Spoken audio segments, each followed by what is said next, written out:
Hey guys, welcome back. We are moving on into our next episode of the TBR Diaries.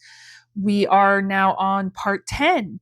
For those that are just joining us, I am working through my out of control, completely ridiculous physical TBR. Um, it has grown, and I swear the books are just multiplying and breeding while I'm sleeping. um couldn't be because I'm buying too many at all, if there's any such thing. um but yeah, so I just wanted to kind of organize them and go through them with you and talk about them. So we just as a reminder, this is what my current TBR looks like, and it's actually a little worse than that because it does extend around to a second bookcase that is almost completely full as well. Um, yeah, so here we go. And today I just want to talk about, there's three books that I want to talk about. We have slowly been making our way from the top shelf down and then on each shelf from left to right. We are still on the second shelf. And so the first book that I want to talk about today is Strange Beasts. And this is by Susan J. Morris. So this one, it seems like it's kind of a historical fantasy slash mystery, with a little bit of romance in there. I think it takes place in like the early 20th century in Paris. Um, we've got Samantha, who is the daughter of Dracula's killer, and she is a researcher for the Royal Society for the study of abnormal phenomena. And she gets assigned to work on a case with Dr. Helena Moriarty. And right, she is the daughter of Sherlock Holmes' nemesis, Dr. James Moriarty. Um, but these two women have to solve these gruesome murders, all while navigating an unmistakable attraction to each other. Um, yeah, so that's the first book. Um, I tend not to be as much into historical fictions. Now, because there is a little bit of fantasy involved with it and a little bit of romance, I probably will eventually get around to it. Um, but yeah, anytime I see historical, I'm just kind of like, it's not going to be my first choice. Um, but the book sounds interesting. So, we'll see. So, the next book I want to talk about is The Black Farm. And this is by Elias Witherow. Witherow? Not sure if I'm saying that correctly.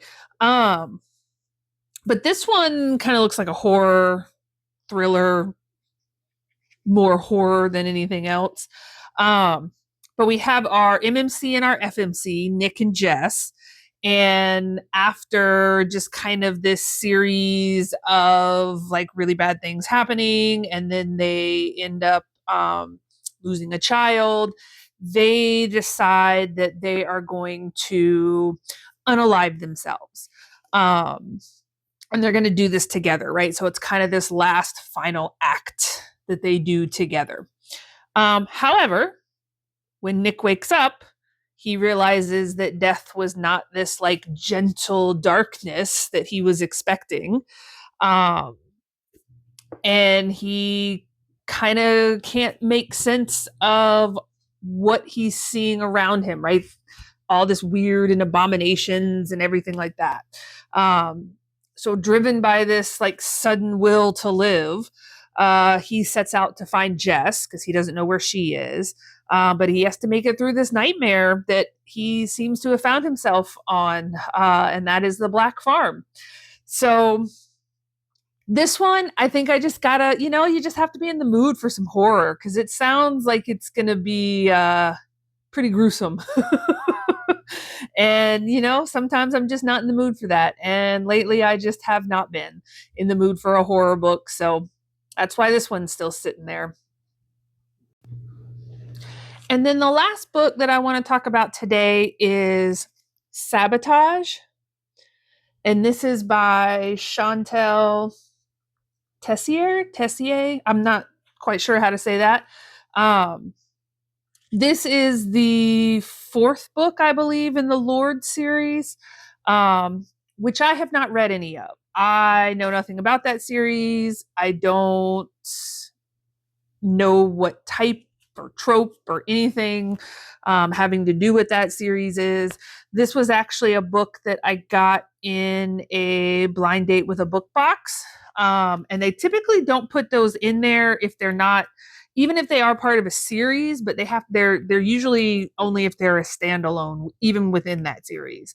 Um, so I shouldn't have to have read the other books in the series to read this one, but I kind of like to I don't like to jump in the middle of things, and if this is the fourth book, I'm kind of wanting to wait and get the rest of the series. And I honestly I don't even know what this series is about, so I have no idea if I'm going to even be into the series or not.